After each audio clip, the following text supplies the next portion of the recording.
reader, Chris Gillen is Professor of Biology at Kenyon College and Director of Kenyon's Creative Science Writing Program.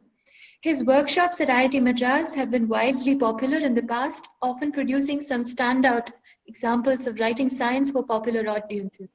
Over to you now, Chris. Thank you, Dr. Kamya. I'm going to read a couple of short pieces. The first is a summary of a recent research proposal.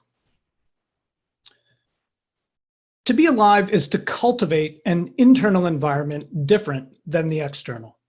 For cells, this regulation requires moving molecules across plasma membranes, the boundaries between inside and out.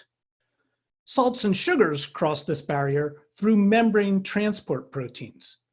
These proteins fall into two categories, channels and carriers, that differ in structure and mechanism.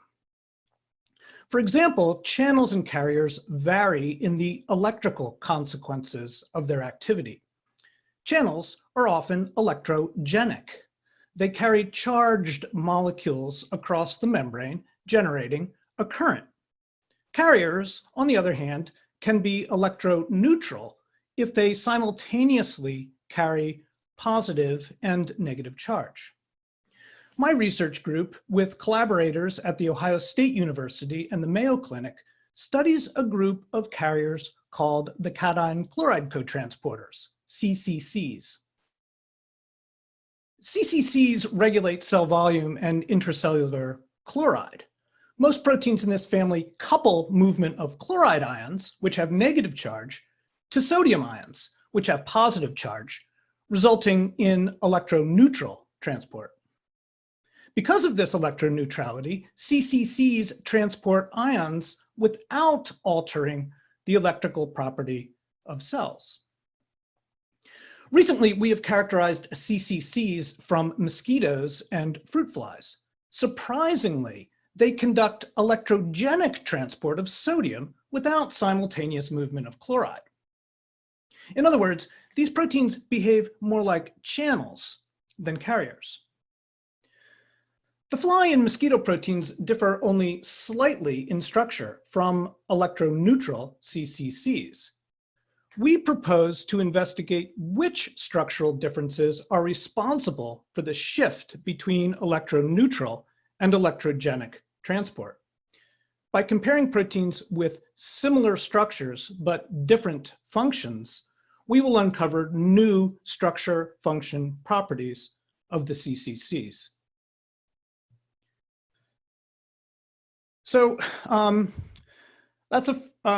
fairly comfortable reading something like that, but now I'm going to do something that I'm not comfortable doing, and that is reading two poems. And these are based upon articles in recent articles in Science magazine. Enteric flora.